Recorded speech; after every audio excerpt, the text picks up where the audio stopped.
Capítulo 53.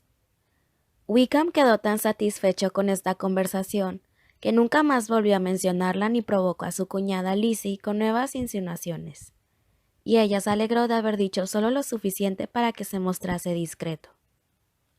Pronto llegó el día de la partida de los esposos, y la señora Bennet se vio forzada a asumir una separación que tenía avisos de continuar por lo menos un año, ya que de ningún modo entraba en los planes de su marido el que la familia fuera a Newcastle.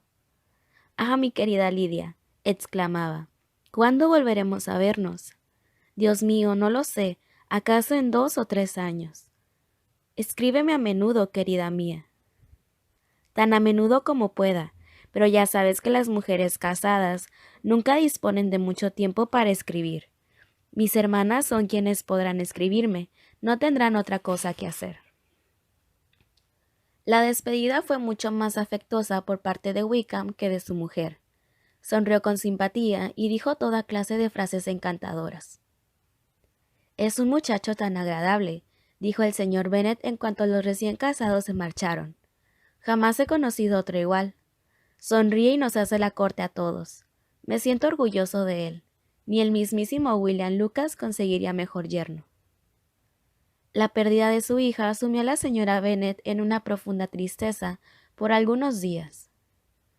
«Siempre he creído», decía, «que no hay nada peor que separarse de las personas queridas. Una se siente tan desamparada sin ellas». «Pues ya lo ves, esa es una de las consecuencias de casar a las hijas», dijo Lizzie. «Te servirá de consuelo en que las otras 4 sigamos solteras». «Nada de eso. Lidia no me abandonará por haberse casado, sino porque el regimiento de su marido está lejos. Si hubiera estado más cerca, no se habría marchado tan pronto». Pero la aflicción en que la sumió el suceso se alivió pronto, pues se entregó de nuevo a la esperanza a causa de una serie de noticias que por entonces comenzaron a circular. El ama de llaves de Netherfield había recibido órdenes de prepararse para la llegada de su patrón, quien habría de llegar en una semana. La señora Bennet estaba como sobre ascuas. Miraba a Jane y no sabía qué hacer, si menear la cabeza o sonreír. «Así que viene el señor Bingley. ¿Qué te parece, hermana?», le dijo la señora Phillips cuando llegó con la noticia. «Pues mejor. No es que me interese mucho en realidad. Su presencia en Netherfield no tiene que ver con nosotros, y es muy probable que no necesitemos volver a verlo. Pero si acaso le apetece venir, pues será muy bien recibido. Quién sabe lo que podría ocurrir. Recuerda que hace tiempo convinimos en no decir palabra de eso, pero ¿es seguro que viene?». «Ya puedes darlo por hecho», dijo la señora Bennet, «porque la señora Nichols estuvo en Meryton ayer por la tarde. La vi pasar y así a fin de averiguar algo y me dijo que sí, que era la pura verdad. Llega el jueves, puede que incluso el miércoles». Añadió que iría a la carnicería a encargar más carne para el miércoles, y 6 patos en condiciones de ser sacrificados. Jane no quería oír hablar más de ello, y se ruborizaba cuando lo oía. Hacía muchos meses que no mencionaba su nombre a Lizzie, pero en cuanto se encontraron a solas, le dijo: «He notado, Lizzie, que hoy, cuando la tía hablaba de la noticia del día, me mirabas, y sé que te habrá parecido triste, pero no creas que es a causa de una necedad».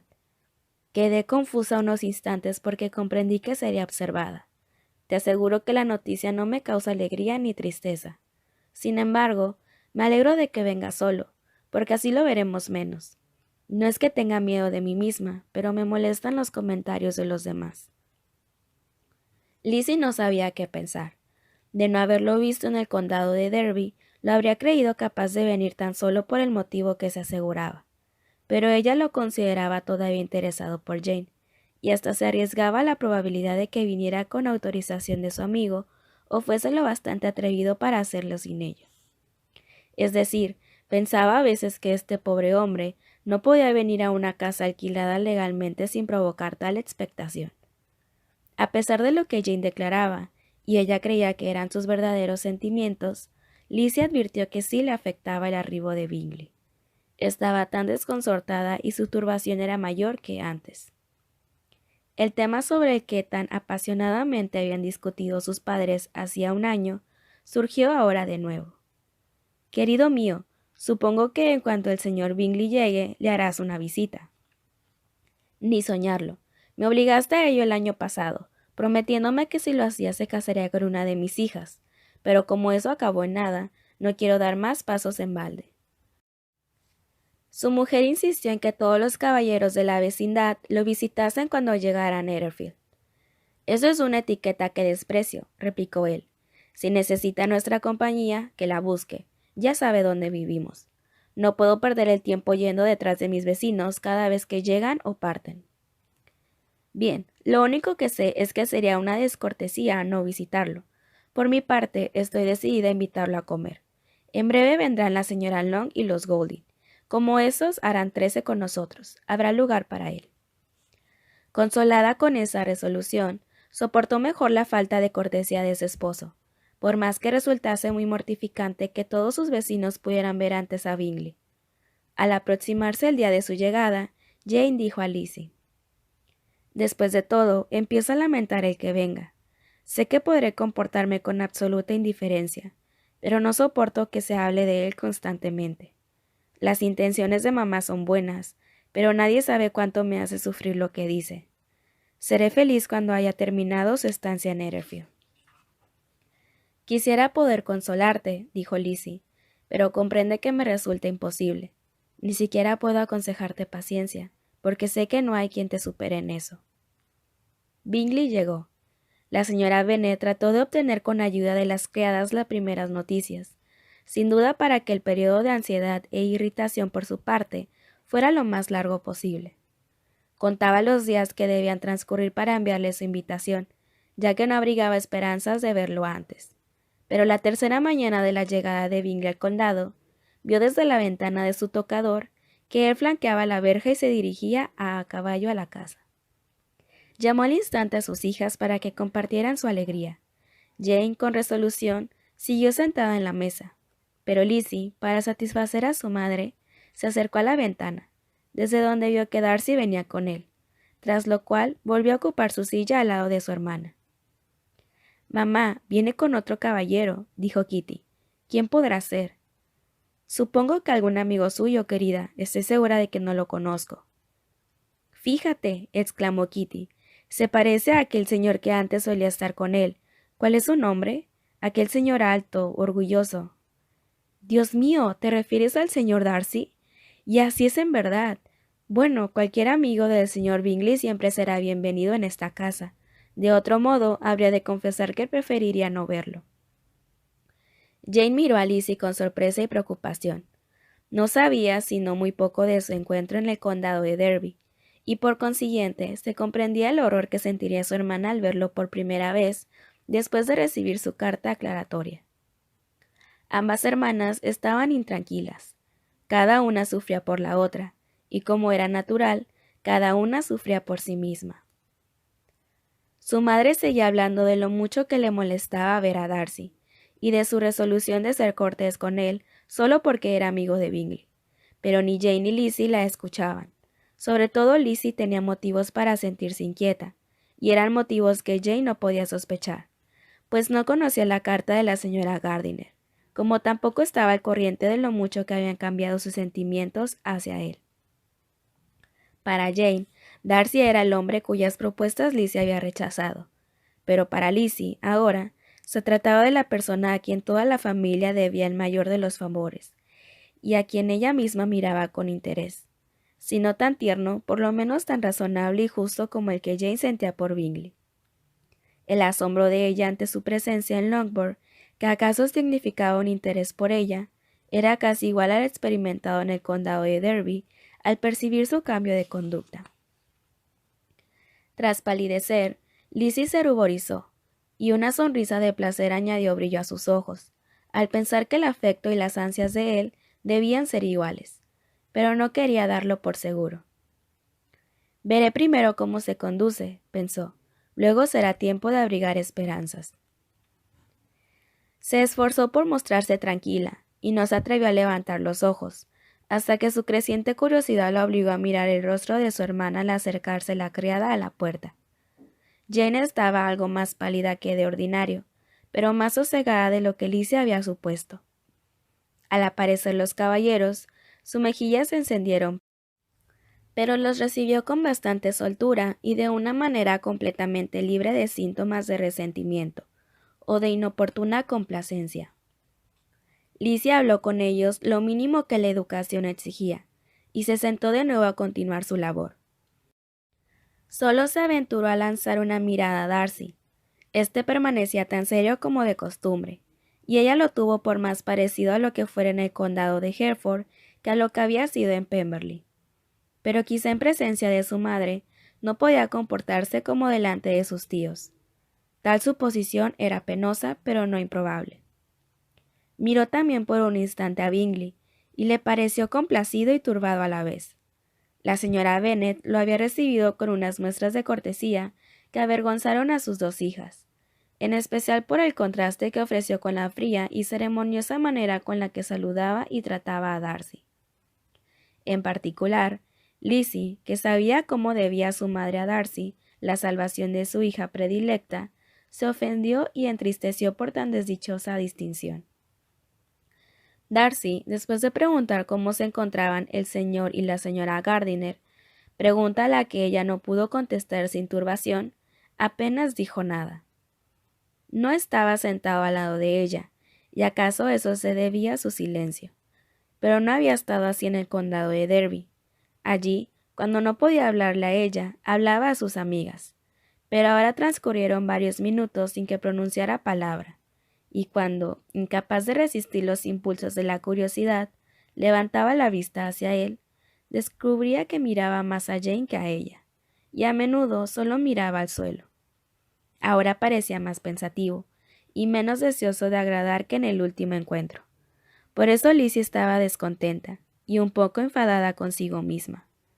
Podría esperar que estuviese de otro modo, se decía, y no obstante, ¿por qué ha venido? Lizzie no estaba de humor para conversar con nadie sino con él, y apenas tenía valor para hacerlo. Lo único que se le ocurrió fue preguntarle por su hermana. «Hace ya muchos meses que se marchó usted, señor Bingley», dijo la señora Bennet. Él convino con ello al instante. Empezaba a temer, continuó, que no volvería a verlo. La gente dice que proyecta abandonarnos definitivamente para instalarse en Michael's, pero aún confío en que eso no sea verdad. Han ocurrido muchísimas cosas en la vecindad desde su marcha.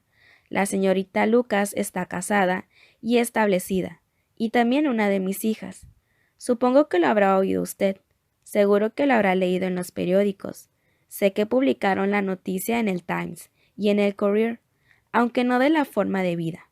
Solo decía: el señor George Wickham se ha casado con la señorita Lydia Bennet, sin mencionar a su padre, ni decir dónde vivía ella, ni nada. Mi hermano fue quien redactó la nota de prensa, y no acierto a comprender cómo cometió tamaña torpeza. ¿Lo leyó usted? Bingley le respondió que sí, y le daba la enhorabuena. Lizzie no osaba levantar la mirada, y no pudo ver qué cara ponía Darcy. «Es delicioso tener una hija bien casada», siguió diciendo la señora Bennet, «pero al mismo tiempo, señor Bingley, es lamentable que se hayan ido a vivir tan lejos. Se han marchado a Newcastle, punto muy en el norte, según creo, y ahí habrá de permanecer no sé cuánto tiempo. El regimiento de él tiene su asiento allí, porque supongo que habrá usted oído que él ha dejado la milicia del condado, pasándose a los regulares. Gracias a Dios, todavía tiene algunos amigos ahí, aunque quizá no tantos como merece». Lizzie, conocedora de lo último, iría en dirección de Darcy. Se sintió tan confusa que apenas podía sostener en la silla. Con todo, hizo un esfuerzo por hablar y preguntó a Bingley si pensaba permanecer mucho tiempo en el campo. Él respondió que unas semanas. «Cuando ya no le queden aves que cazar, señor Bingley», dijo la señora Bennet, «le suplico que venga y mate cuantas guste usted en nuestra propiedad. Estoy segura de que a mi marido le encantará poder complacerlo, y dejará para usted lo mejor de sus nidadas». El mal humor de Lizzie creció con tanta innecesaria y oficiosa atención. Estaba convencida de que sus ilusiones y esperanzas acabarían, como el año anterior, de la misma desdichada manera. En aquel instante, pensó que años enteros de felicidad no podrían compensar a Jane ni a ella de aquellos minutos de tan triste confusión. Mi deseo más ferviente, se dijo a sí misma, es no encontrarme nunca más con ninguno de los dos. Su compañía no puede proporcionar placer que compense por desdichas como esta. Ojalá que no vuelva a verlos. Pero esa desdicha que años de felicidad no podían compensar, se suavizó cuando observó que la belleza de su hermana volvía a excitar la admiración de su antiguo enamorado. Al entrar, le había dirigido unas pocas palabras, pero a los 5 minutos parecía prestarle más atención. La encontraba tan bella como el año anterior, e igual de sensible y bondadosa, aunque no tan locuaz. Jane ansiaba que no se notase en ella diferencia alguna, y estaba convencida de que hablaba tanto como siempre, pero su mente se hallaba tan ocupada que no se percataba de su silencio. Cuando los caballeros se pusieron de pie para marcharse, la señora Bennet se acordó de sus proyectos y los invitó a comer en Longbourn a los pocos días. «Me debe usted una visita, señor Bingley», añadió, «pues cuando partió para la capital el invierno pasado, me prometió que comería con nosotros en cuanto regresase. Ya ve que no lo he olvidado, y le aseguro que tuve una gran decepción al ver que no volvía». Bingley pareció desconcertarse un poco con esta reflexión, y expresó su excusa por haberse visto impedido hacer la causa de sus negocios. Los dos se marcharon. La señora Bennet había estado tentada de invitarlos a que se quedaran a comer, pero aun teniendo siempre buena mesa, no creía que 2 platos fueran bastantes para un hombre sobre quien abrigaba tan ambiciosos planes, ni para satisfacer el apetito y el orgullo de un poseedor de 10,000 libras anuales.